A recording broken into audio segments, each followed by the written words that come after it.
She said she wanted love. You believed her because what else could she mean? You gave consistency, patience, devotion. Yet one day, her eyes turned distant, like she was searching for a feeling that no longer lived inside you. That's when you realize she never wanted love itself. She wanted the mirror that love provided, the rush of being desired, the glow of your gaze.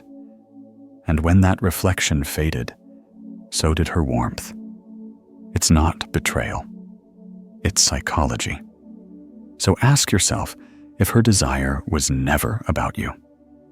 What does that mean for the way you love or the way you let go? 1.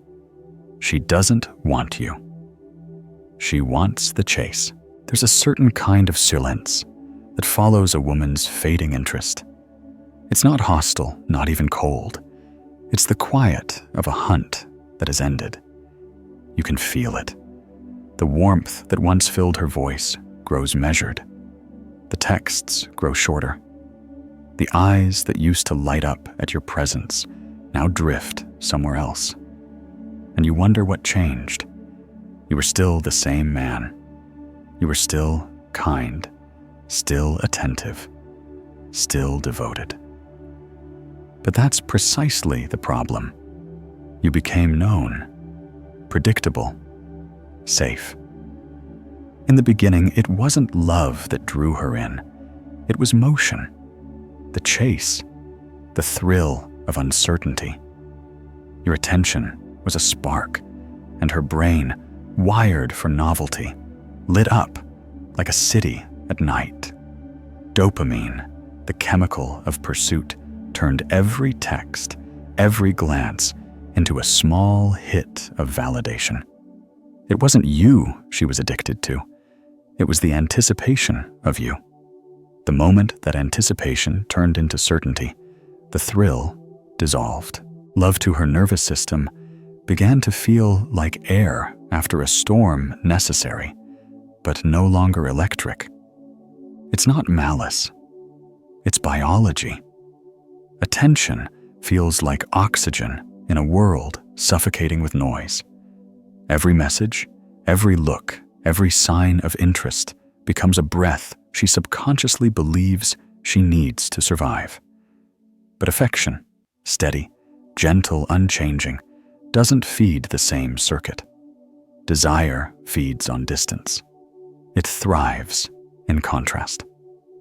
When affection becomes constant, it stops stimulating. The same way a beautiful song loses its magic after the 100th replay, emotional novelty fades under repetition. And this is where most men misunderstand the psychology of desire. We confuse connection with consistency, not realizing that what keeps her engaged isn't the comfort of being loved, but the tension of being almost loved. It's the unknown that keeps her alive. The subtle question mark in your tone, the silence between your words, the hint that you could walk away at any moment. In that uncertainty, her ego finds its mirror.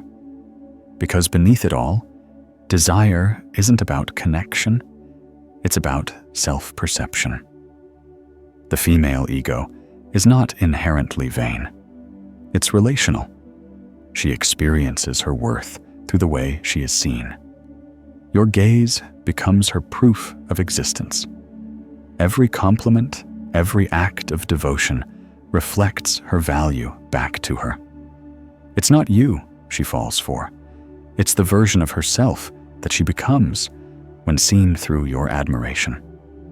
And when that reflection becomes too constant, too assured, it loses its power to affirm. The mirror stops sparkling. The reflection dulls. Modern dating has only amplified this loop. With endless streams of validation at her fingertips, likes, messages, attention from strangers, the emotional economy has inflated beyond measure. Desire has become a marketplace. Affection, once sacred, now competes with the algorithm. In such a world, stillness feels like neglect. Quiet men feel invisible, and women, unknowingly conditioned by the rhythm of constant stimulus, begin to equate peace with boredom. But here's the quiet truth. You're not losing her to another man. You're losing her to her own craving for pursuit, the chase that makes her feel alive, the uncertainty that reignites her identity. You cannot compete with her addiction to being wanted. You can only step outside the game entirely. Because the moment you stop feeding that loop, you become something rarer than attention. You become peace. And in time, peace is the only thing she'll come searching for again. 2. Why love feels boring to the modern woman. There's a quiet tragedy hidden inside modern relationships, the moment when love, once intoxicating, begins to feel ordinary. She doesn't mean to lose interest. She doesn't consciously choose to drift. Yet something inside her, the pulse that once quickened at your touch, has gone still. You can sense it in her silence, in the way her laughter softens into politeness, in the way her eyes no longer search for yours. You haven't done anything wrong. But that's exactly why it happens. At first, you were a mystery she couldn't decode. Your presence carried tension, contrast, curiosity. Every glance, every pause, every unanswered message fed her imagination. That uncertainty awakened her most primal drive, the need to feel desired. Not to love, but to be wanted. And in that wanting, she felt alive. Your gaze became her mirror, your attention her validation. What she called love was really self-recognition reflected through your desire. Carl Jung described this phenomenon as projection, the psyche's habit of painting our unexpressed desires onto another person. When she fell for you, she was falling for the version of herself that your gaze brought to life. The woman she became when you admired her, the radiant, magnetic, adored version, was the one she loved most. You were not just a man. You were a mirror reflecting the best of her. But every mirror, no matter how clear, eventually loses its novelty. Neuroscience tells us that novelty fuels dopamine, the chemical of anticipation. In the early stages of attraction, every small gesture lights up her reward centers like a spark in the dark. But over time, the mind adapts. What once thrilled becomes routine. What once felt like discovery becomes maintenance. Safety, though essential, begins to suffocate the excitement that desire needs to survive. Her nervous system, trained by a culture of instant gratification and emotional stimulation, starts craving movement again, something unpredictable, something that feels alive. So when love becomes stable, her ego grows restless. She doesn't see you fading. She sees herself fading in your stillness. The attention that once illuminated her now feels ordinary. The reflection that once confirmed her beauty no longer surprises her, and slowly, without realizing it, she begins to pull away. She'll call it confusion, or boredom, or needing space. But beneath it all lies a simple truth. Emotional stability feels invisible to a mind addicted to drama. And here begins the turning point, when desire turns into disrespect. Over-familiarity erodes polarity. The man who once made her heart race becomes the man she takes for granted. Certainty, once comforting, now feels heavy. She starts to test, to provoke, to seek friction. Not because she wants to hurt you, but because she needs to feel something again. Comfort turns to contempt in slow motion. The same qualities she praised, your kindness, your patience, your consistency, begin to feel like weakness in her restless perception. Every gesture of reassurance becomes another reminder that she holds the emotional power. And you, not knowing the game has changed, start to give even more effort, more proof, more words. But the more you give, the less she values it. The polarity collapses. There is always a silent moment before the shift, a small but decisive fracture when your giving crosses from strength into submission. She may not say it aloud, but she feels it. The tension is gone. And without tension, there is no desire. This is the moment most men lose themselves, not because they loved too little, but because they loved too loudly. When desire turns to disrespect, it doesn't happen overnight. It's born from overexposure, from being too available, too predictable, too certain. And in that overexposure, your mystery, the very thing that made her fall, evaporates. This is where many men begin to worship what once desired them. They overcompensate, believing effort can replace polarity. But love cannot be convinced into passion. The man who chases reassurance will always lose to the man who stands still. Because the truth is cruel, yet freeing, she didn't stop loving you. She just stopped seeing herself in your eyes. And that's when your power begins. Not in chasing her reflection, but in reclaiming your own. 3. How worship kills attraction. There's a quiet death that happens in many relationships, not through betrayal or distance, but through devotion, through a man's gradual transformation from presence to pedestal. What begins as admiration turns into worship, and what feels noble at first slowly becomes self-erasure. You think love means proving yourself. You think effort is the antidote to her withdrawal. But each time you try to convince her of your worth, you unknowingly confess that you've forgotten it. Attraction at its core is polarity, an invisible current between two energies. It thrives on tension, contrast, and balance. But the moment you begin chasing validation, that polarity collapses. You become the pursuer, and she becomes the prize. The masculine current, once grounded and steady, shifts into desperation. And she feels it instantly, not through words, but through energy, because energy never lies. You might think, what's wrong with showing love? Nothing until it becomes a performance for approval. Until your gestures are no longer acts of authenticity, but transactions for reassurance.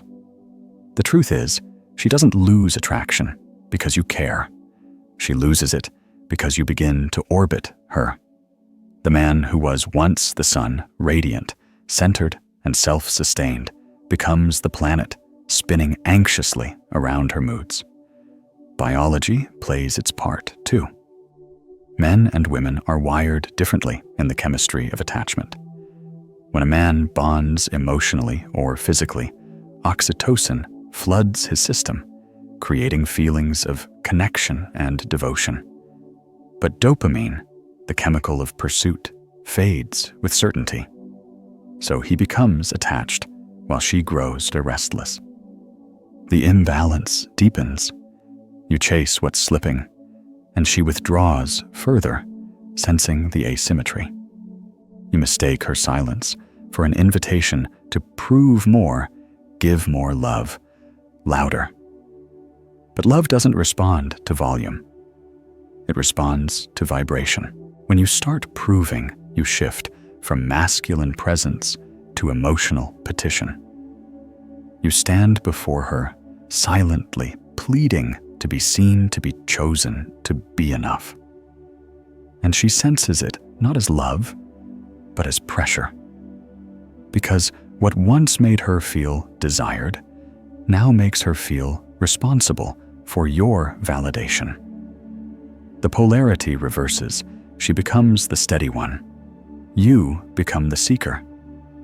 And no woman can desire a man she feels she must emotionally stabilize. Proving your love is not strength. It's fear disguised as effort. It's the anxious attempt to reawaken what can only be felt through mystery and detachment.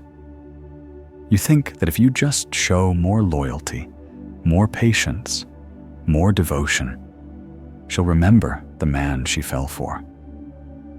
But the man she fell for wasn't trying to convince her. He was simply being. He wasn't explaining his worth, he was embodying it. The solution isn't to withdraw affection, but to re-anchor your energy. Replace effort with presence. Replace persuasion with calm certainty. When you walk into a room, do not try to make her feel your love. Let her sense your groundedness.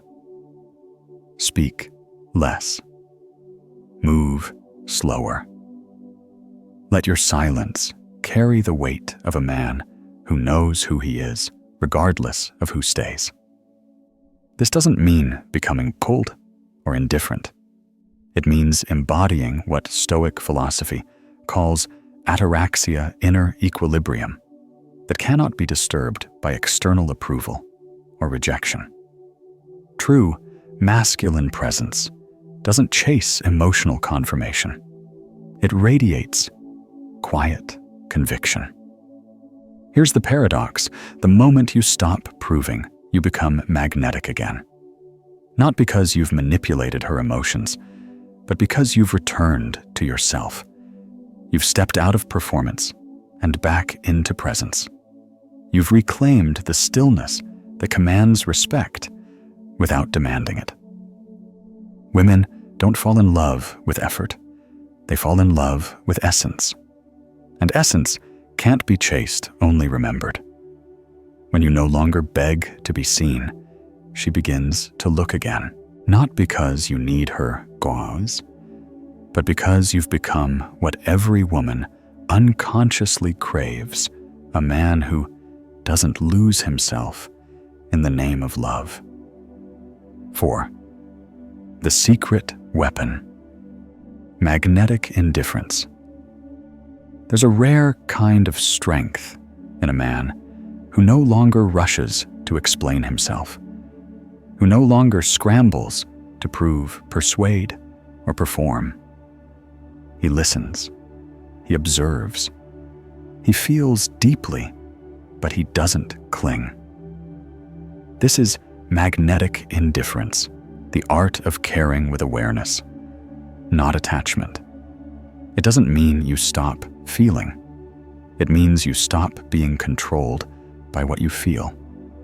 You can love someone without needing to possess them. You can want connection without collapsing into dependence.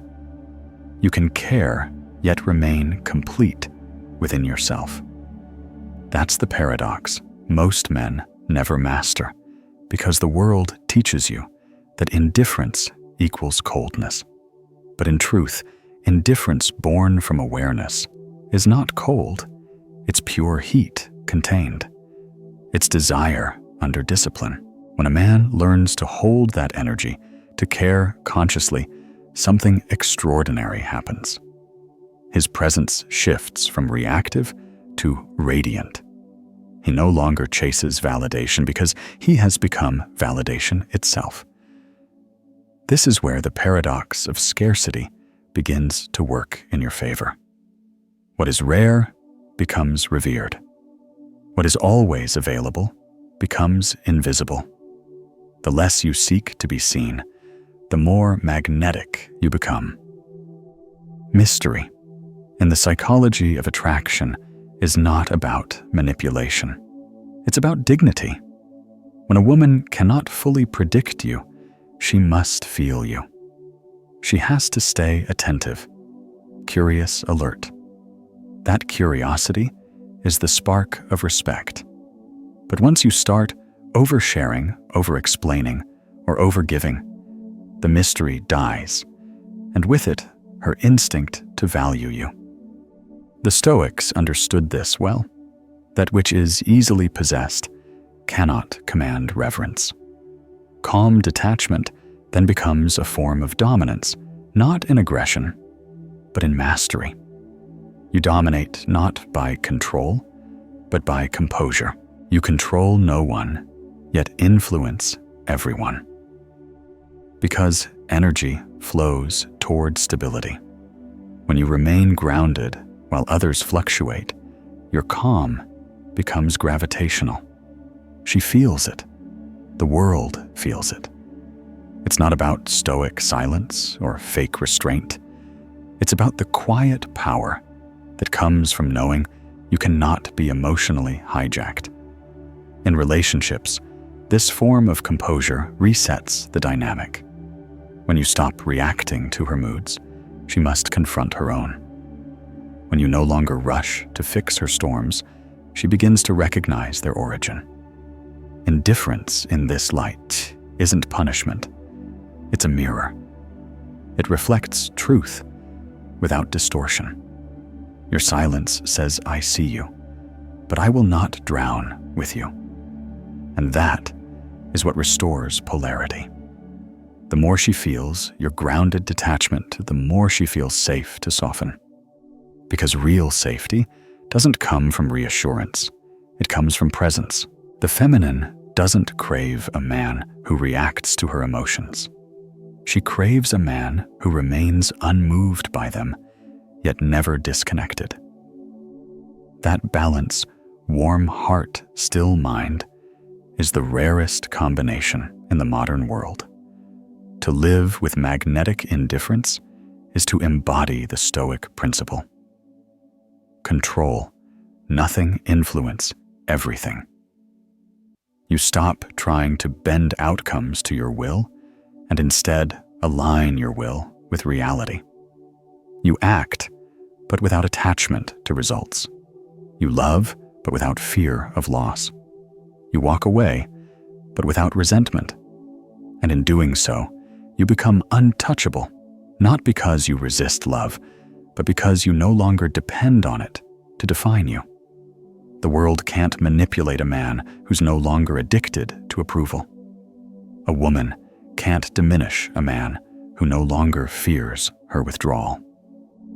Indifference, when born from consciousness, isn't the absence of emotion. It's the evolution of it.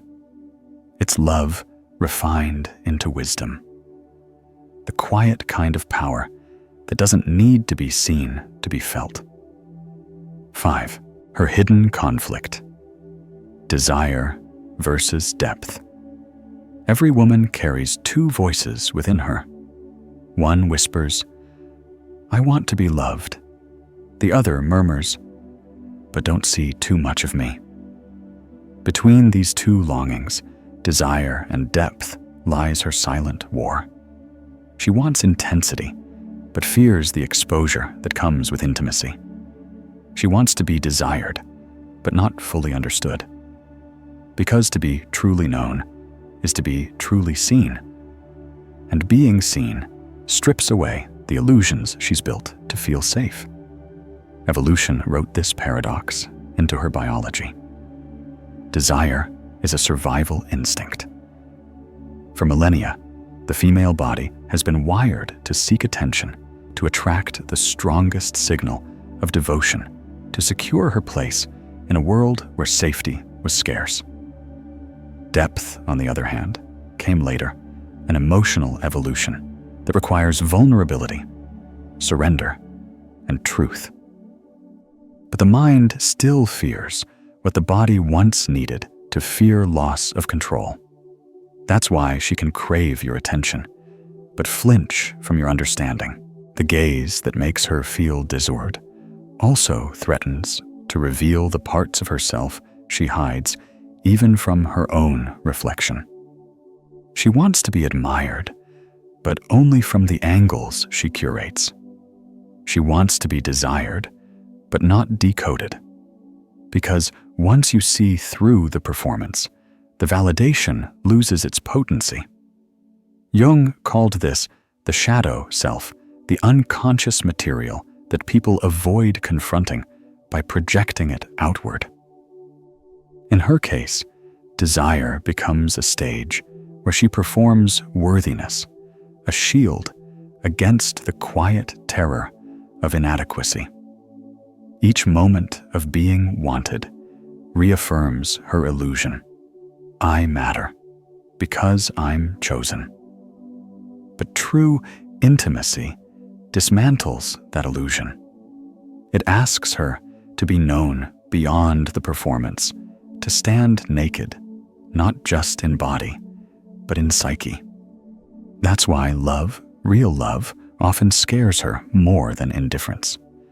She's caught in what psychologists call the paradox of validation. The deeper the connection, the greater the fear of rejection. So she keeps the connection shallow, dancing at the edges of passion where she can feel alive without feeling exposed. The intensity of the chase becomes her substitute for emotional depth. Movement feels safer than stillness. Longing feels safer than love. But something happens when you stop chasing her. When your energy stops orbiting her moods and begins anchoring into your own stillness, she's forced to confront the void she's been running from. Without your pursuit feeding her identity, the illusion collapses. And in that silence, your silence, she meets herself. For the first time, she feels the emptiness beneath the need to be desired. Your calm becomes a mirror to her chaos. It's not rejection, it's revelation. The peace she senses in you exposes the disquiet she carries within herself. She can no longer escape into your validation. She must face her own. Some women run from that mirror. Others awaken through it. But either way, your stillness remains the teacher she never asked for. This is the quiet power of masculine depth. You don't fix her conflict, you illuminate it. You don't fill her void, you allow her to see it. And that is what separates men who love consciously from men who perform emotionally. Your calm presence says what words cannot I see you, even when you hide. I care, but I won't rescue you from yourself. Because real love is not about pulling her closer. It's about standing so still, so grounded, that she finally sees what her endless motion has been avoiding. In the end, her conflict isn't with you. It's with herself. Desire is her escape. Depth is her home. And the man who stands in quiet awareness becomes the bridge between the two. The mirror where she either awakens or retreats, but never forgets what she saw. 6. Becoming the calm she can't manipulate. Every man reaches a point where he must decide what kind of peace he wants, the temporary comfort of being approved, or the lasting calm of being centered. The first is fragile, dependent on someone's reaction. The second is forged in solitude. It's the difference between chasing validation and embodying purpose. Because once a woman senses that her approval governs your state, she no longer feels attraction. She feels control. The shift begins when you stop orbiting her moods and return to your mission. Purpose over approval. That's the first law of inner gravity. When a man aligns his energy towards something greater than being desired, he becomes immovable. His presence no longer trembles under silence or rejection. He can listen to her storms without needing to change the weather. That's the kind of strength the modern world rarely teaches. Not dominance through aggression, but steadiness through awareness. Behavioral discipline becomes the embodiment of that steadiness. Respond slower. Speak less. Hold frame. Every delay between stimulus and response is a declaration of sovereignty. Because most arguments, most emotional spirals are not about truth. They're about control. She raises her tone not to hear your words, but to feel your reaction. If you react impulsively, she wins, not because she's cruel, but because she's seeking proof of your instability. But when you remain composed, when your breathing stays measured and your voice stays grounded, something inside her shifts. She no longer feels the need to test. She begins to feel the weight of your center. This is the art of non-reactivity, the discipline of allowing silence to speak for you. Silence isn't absence, it's control of presence. It communicates confidence without performance, strength without tension. You learn that not every emotion deserves an answer. Not every accusation deserves defense. True authority doesn't argue. It simply remains. In that stillness, your energy becomes the reference point in the relationship. Her emotions, once the dominant force, now find something stable to orbit. But to live this way requires a deeper transformation. You must turn emotional withdrawal from avoidance into self-respect. Withdrawal, when rooted in pain, becomes passive aggression. But when rooted in awareness, it becomes sacred distance, a boundary that honors your peace. It's the difference between retreating to punish her and stepping back to protect your equilibrium. Because a man's silence means nothing unless it's anchored in purpose. Many men mistake stoicism for suppression. They bite their tongues, hide their feelings, call it strength. But suppression is fear disguised as control. Real stoicism is acknowledgement without collapse. You feel the wave, you let it pass, and you remain standing. That's how grounded men lead not through dominance, but through emotional containment. Understand this. When she tests you, she's not seeking to destroy your calm. She's seeking to feel it. Every emotional spike, every provocation is her unconscious way of asking, "Are you stronger than my chaos?" If you lose your composure, she loses her trust. Not because you yelled or argued, but because she saw that your peace was conditional. But when you remain unmoved, present, patient, and firm, she feels what words can't convey safety. That's the paradox. She tests the boundaries not to break you, but to find them. And when she finds them, when she meets a man who cannot be swayed by emotion, yet never stops caring, she relaxes. Her nervous system calms. The dance between masculine and feminine polarity returns to balance. To become the calm she can't manipulate is not to close your heart. It's to deepen it. To love without losing your center. To listen without absorbing chaos. To stand still enough for her to see the difference between power and reaction. Because a man who can hold peace in the middle of emotional storms becomes something she can neither control nor forget. 7. The Scarcity Code. Earned respect, not chased approval. value has always obeyed when law, the law of rarity. What is abundant loses reverence. What is restrained commands respect. The same applies to human energy. When a man's attention becomes a constant stream, it loses its gravity. But when his presence is selective, intentional, and calm, it gains weight. It becomes sacred. The world chases noise. The rare man cultivates silence. And in that silence, he becomes unforgettable.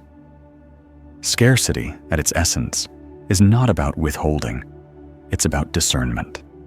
It's knowing that your time, your energy, and your attention are finite resources, and treating them as such. In a culture addicted to overexposure, where everyone is broadcasting, explaining, reacting, and proving, the man who stays measured stands out like still water in a rushing river. He doesn't compete for validation. He chooses where to invest significance. And that choice, quiet, deliberate, grounded, is what gives him value. Living scarce in a world of noise means detaching from the need to be understood. Most men exhaust themselves trying to translate their worth into someone else's language. They chase closure explanations and reassurance, mistaking them for intimacy. But understanding is not always connection. Sometimes the most powerful message is absence. Sometimes silence teaches more than words ever could. To practice scarcity is to master the discipline of not explaining yourself. The more you explain, the more you dilute your power. Explanation often comes from fear, the fear of being misjudged, misunderstood, or unloved. But the truth is, those who truly sense your essence don't need explanations, and those who demand them will never be satisfied by them. There's a certain nobility in being slightly misunderstood by the world, so long as you remain deeply understood by yourself. This doesn't mean arrogance or detachment. It means living by inner calibration instead of external approval. When your actions arise from conviction rather than fear, you no longer chase outcomes, you embody them. You stop performing for acceptance and start living in alignment. You speak only when movement is needed, and your silence becomes a form of eloquence. Peace, not validation, is the long-term reward. Because validation by nature expires, it has to be renewed by the opinions of others. Peace, on the other hand, compounds. Every moment you choose not to explain, not to react, not to prove, you strengthen the foundation beneath your own feet. Over time, that foundation becomes unshakable, and from that stillness, you begin to attract rather than pursue. You draw people in, not through effort, but through the quiet frequency of certainty. Women especially feel this difference. The woman who's right for you won't be threatened by your restraint. She'll find safety in it. Because a man who doesn't chase approval also doesn't lose control. His silence doesn't create anxiety. It creates trust. His distance doesn't signal disinterest. It signals direction. In his composure, she senses stability. In his scarcity, she senses value. This is the scarcity code. Give less, mean more. Speak rarely, but when you do, let your words echo. Be present, but not predictable. Love, but never at the expense of your peace. Because in the end, respect cannot be demanded. It can only be earned through the discipline of self-possession. And when you live this way, you discover the ultimate paradox. The less you seek to be desired, the more desirable you become. Not because you've mastered the game, but because you've stepped out of it entirely. You've become the calm in a culture of noise, the silence that commands attention, the stillness that makes everything else tremble. Outro. The quiet power of detachment. She doesn't want love. She wants to feel desired. And the moment you understand that everything changes, you stop performing. You stop chasing emotional currency. You stop mistaking her attention for your worth. Instead, you become the calm she cannot find anywhere else, the rare stillness in a world addicted to noise. For 1 week, try silence. Speak less. Explain nothing.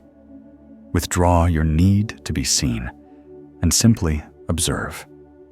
Notice which emotions still fight for control, which parts of you still crave to be chosen. That is where your work begins. Because magnetic indifference isn't coldness, it's conscious power. It's the quiet authority of a man who no longer fears being misunderstood, unloved, or alone. He doesn't demand respect. His presence earns it.